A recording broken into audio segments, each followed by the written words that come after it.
consumer prices are up 9.84%. This is a year-on-year figure that's coming in. Remember, WPI has already astounded on the higher side.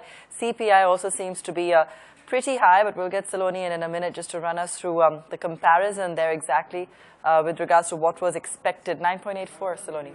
That's a pretty huge abha. It's definitely not eased. Definitely not. If you see the last 3 months, now we were seeing CPI easing. That was one comfort figure because for August it came at 9.5 and now we are seeing 9.8. So really not a comforting sign, considering the fact that it was one number that now RBI was looking at in terms of making it the benchmark rate for inflation. RBI's comfort level stands at 5%, and if this is at 9.8, really not a comforting sign from the streets. Now, if you look at how the WPI number also came this morning, now that clocked at 6.46% from the August figure of 6.1%. So we've seen an expansion in both WPI and CPI. We've seen an expansion in food inflation as well.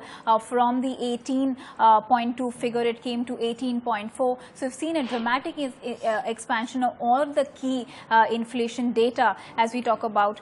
So clearly we've seen a number of sore points in these, Abha. We've seen the fuel inflation rise, we've seen manufactured product inflation rise, we've seen food inflation rise. So there are several sore points in inflation. So tell us what's going wrong, Saloni, because on some of the other fronts, of course, we're finally starting to see data come in accordance with what the RBI or the government's looking at, the finance ministry is looking at.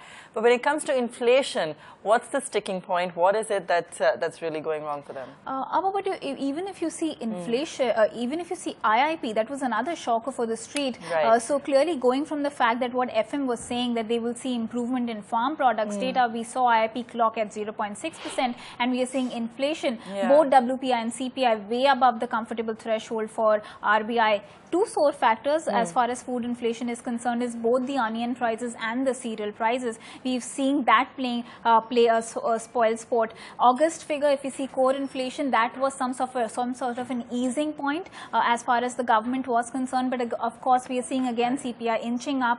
And this is despite a good monsoon. That's right. This is despite a good monsoon. And somewhere down the line, there is a base effect. We saw the June number, the inflation number was revised upwards. We also saw, some data as far as the fuel inflation goes. We saw Montek Singh saying that the fuel and the cereal and the onion prices continue to play a spoil sport. So despite a good monsoon, we are not seeing farm output improving. And hence, we are seeing this panning out in the inflation figures. And what's worrying is that even though we've had the RBI wait to see if the government does anything on supply side measures, in the absence of that, there may not be any option but to raise those rates in the next policy. And that's the biggest concern point because a lot of economists, in fact, some of the brokerage reports that was released earlier this morning suggested that after the WPI figure, RBI has been left with no room, but they will hike rates. So that's one key concern that the street is witnessing right now.